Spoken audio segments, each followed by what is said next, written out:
the absolute best Illari guide you're going to find out there. This isn't just tips and tricks. This is exactly how to play the character, playstyle, positioning, cooldown usage, and what makes her unique compared to other supports. Now, just to put things straight, it is Illari. That is the Quechua pronunciation. I'm white and American. I'm doing the best I can, but that is the Quechua pronunciation. I'll do the best I can pronouncing it consistently throughout the video. Now, couple of things here. We are going to break down tips and tricks for each ability, including her weapon, to understand exactly how the hero ticks. But I want to go deeper in that. This VOD review is going to be compounded on the end with 3 VOD reviews with a silver, a diamond, and a top 500 Illari with the highlights of each of those sections. So you can not only see how the tips and tricks of how the gun functions, but how to actually play the character in a real setting. If you have any questions, please let me know in the comments. And enjoy the guide. First, let's start off with her gun usage. Now, the gun with Illari is very unique in the fact that it has a charge-up mechanic using solar energy. As a 75 damage fully charged, and it can headshot for a 2x multiplier just like every gun in Overwatch. Now, the key thing to note is the crosshair in the middle of your screen that charges up just below the little crosshair, the little UI, that charges up before I can fire my next shot. Fully charged. Fully charged. Fully charged. If I spam it faster, it does not increase my DPS. In fact, it lowers my DPS. So whether you're shooting a tank or shooting a squishy, it's almost always better to let it fully charge. The only exception if there's a low HP target that you need to finish off. Now, the key thing to note with this is that when you're reloading, it does not allow you to refresh the cooldown. In other words, notice that my gun's cooldown on the solar energy actually stops and resets when I reload. So watch the middle again. Reload, stops. Did you notice that? Shoot, reload, cancel, stops. The other thing that cancels the solar energy recharge, which I guess makes sense lore-wise, is when I heal. Notice that? It freezes it. It doesn't reset it, but it freezes it. So while it may feel intuitive to weave damage and healing like so many other supports in Overwatch 2's cast, it's actually not how her gun functions. So keep that one in mind. Now let's go on to her healing. Now it is a lot of healing per second, more so than any other target in Overwatch 2, at least with one ability. However, the downside is that it can overheat if used too much. In fact, it goes on cooldown if you use all of your resource and will not allow you to heal until it is fully regenerated back. For that reason, make sure to use it sparingly and only when necessary. It's okay to tap it. It will regenerate relatively quickly afterwards. However, make sure that you never, almost ever, fully deplete it, as it puts it on a ridiculously long cooldown before it regenerates whatsoever. So make sure that you manage that one very, very carefully. The key thing over Illari is the fact that her turret actually does the most of her healing over the course of a fight. It doesn't do a lot of healing per second, only 30 healing per pulse. However, it has a massive, massive range, and it has a prioritization over who is the lowest HP relative to their total HP pool. It's also extremely efficient at healing squishies. Because the 30 healing isn't that much in a tank, it can help a tank a little bit. It's actually better to help a squishy, a DPS, support, whether it's even yourself controlling an off angle. It's excellent at helping you to actually do what you need to do, because the 30 healing pulse is a lot more valuable for squishy targets. Now, the key thing is that it can be destroyed. Even though it has an infinite duration, it can be destroyed. It only has 125 HP, and if it is destroyed or damaged before you destroy it, notice that you can manually destroy it. It will go on a 12-second cooldown. The initial ability is only on an 8-second cooldown, so if I destroy it with my T on PC, I'll get it back again and I can replace it. That's totally fine.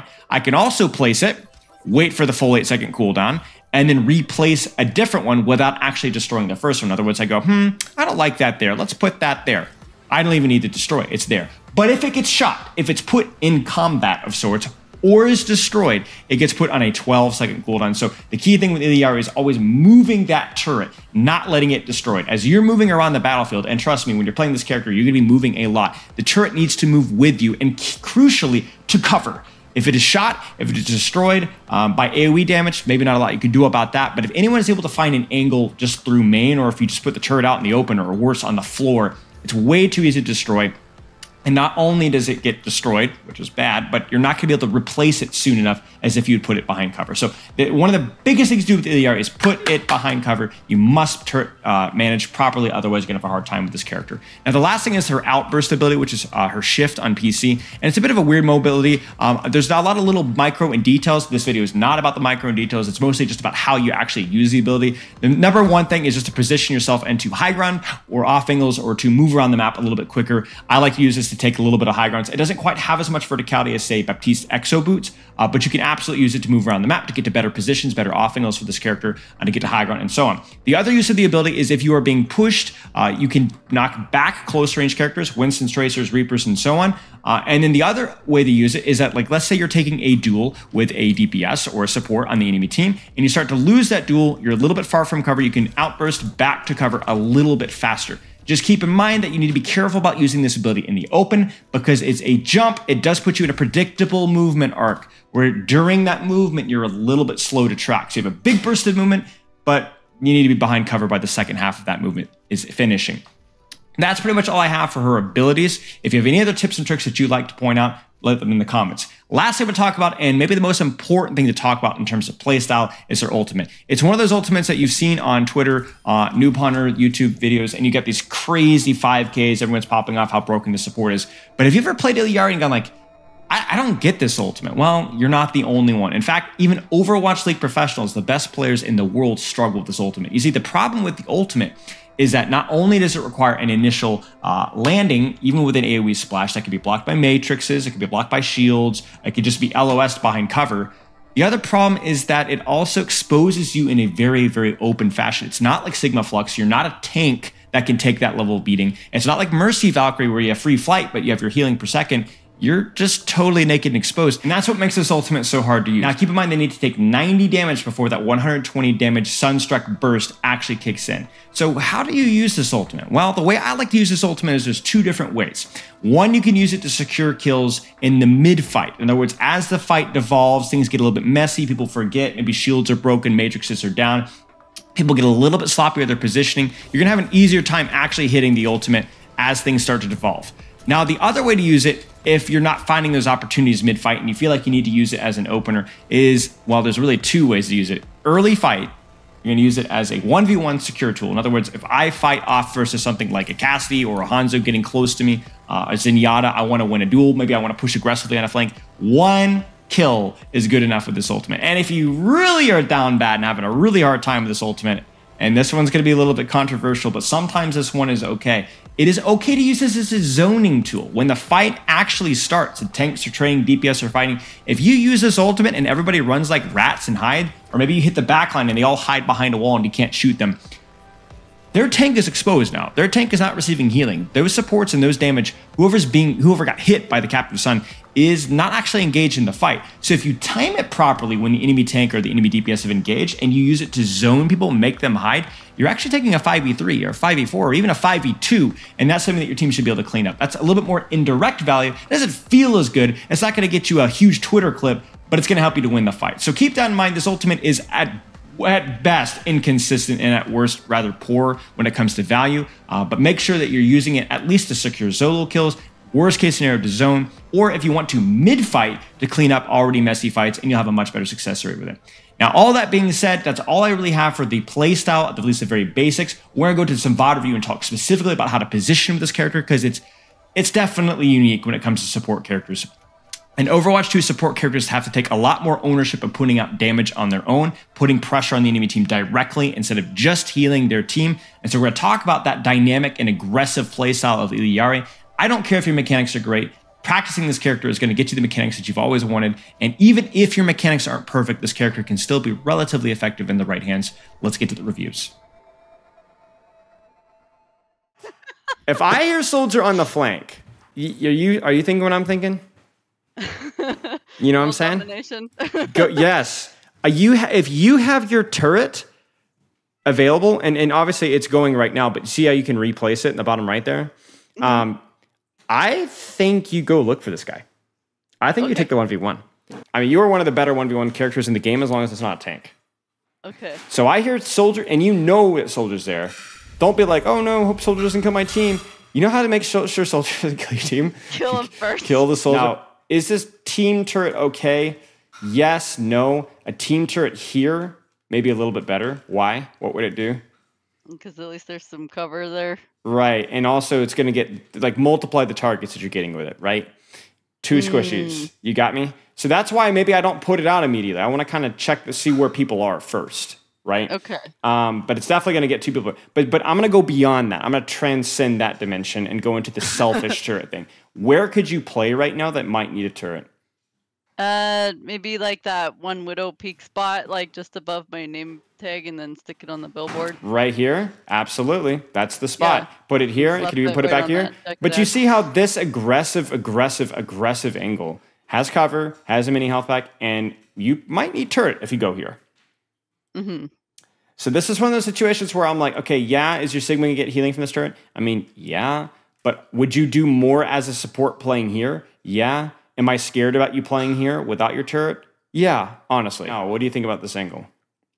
I mean, I thought it was pretty good because, like, Yeah. if they start shooting me, then I'll just run away. Like, it's Well, not well, gonna no, be wait easy for a them to second. follow up. Wait a second. Why would you run away? What could you do instead? Look at the bottom right. Look what you have available now. I've got the turret. You've got the turret, right? It hasn't been shot, so you can replace it whenever you'd like now. So you could throw your turret in there and be like, come at me, suckers. If they come at you, you can shift back and run back to your team if you'd like to. But this is a major problem for them. And one thing that you're doing really well, which is not to be understated, is for the most part, you're fully charging the shots. You see that?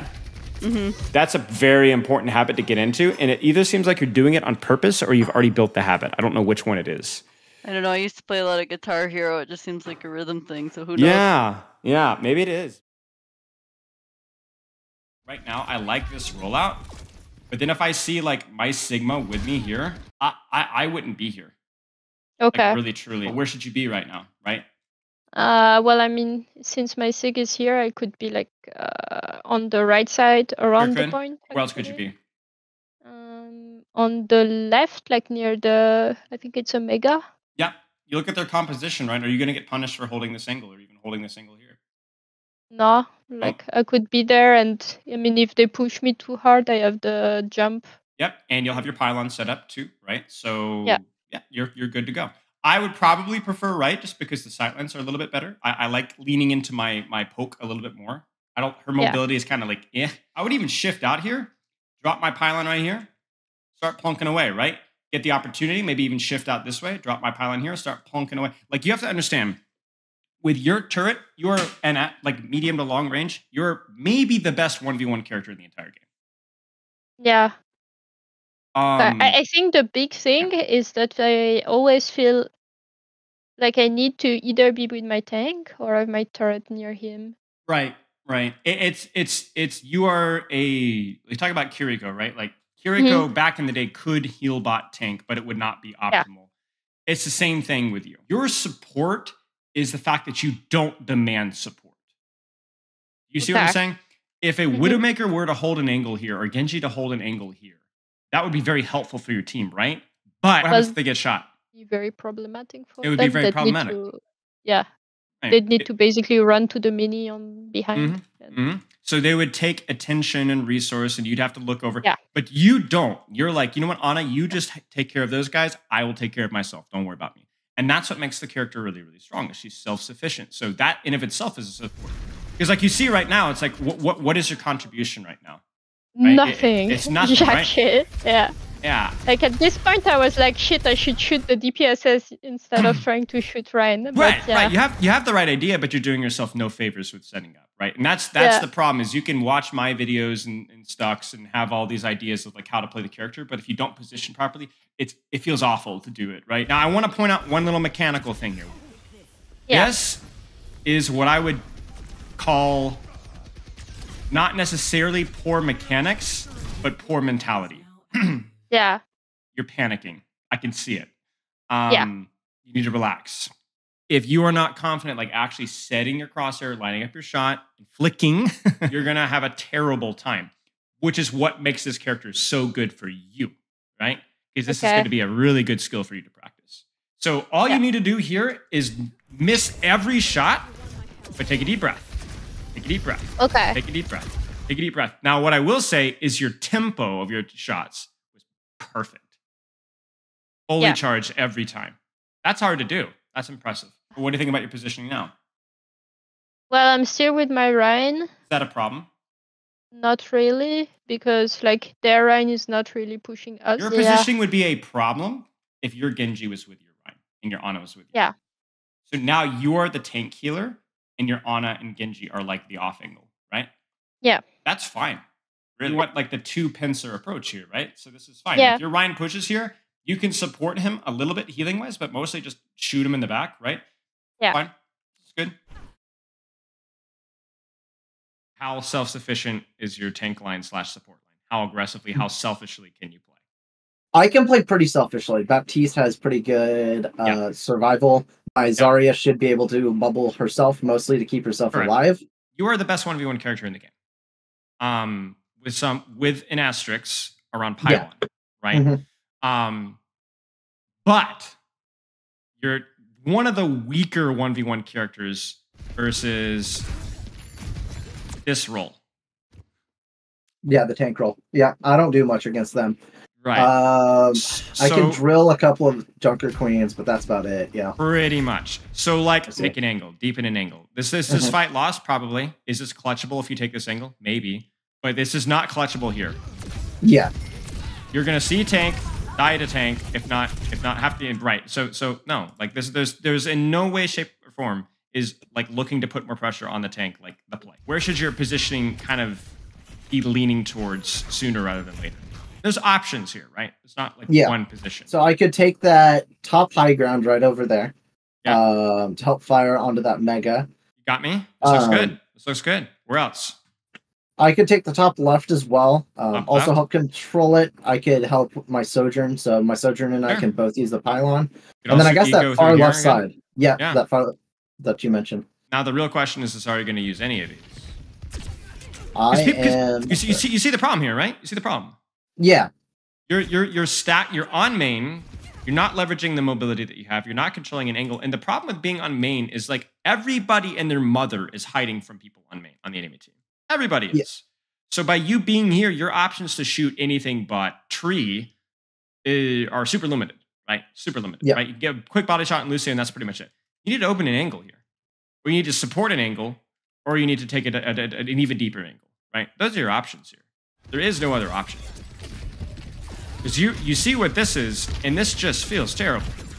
Oh, yeah. Yeah, no, this feels disgusting. And I messed up. So it's not just about like I'm doing, like the priority has to be on positioning before you think about doing damage. Because otherwise you can think about doing damage, but if you don't have a good angle for it, you're not going to be able to do any meaningful at all. Yeah. I guess one of my main issues is that whenever I don't have space, like in a game like this where Ambush is not as good as Tree is at tank. Right. Tree is putting a lot of pressure on him, and we're not able to do much. So I feel almost claustrophobic.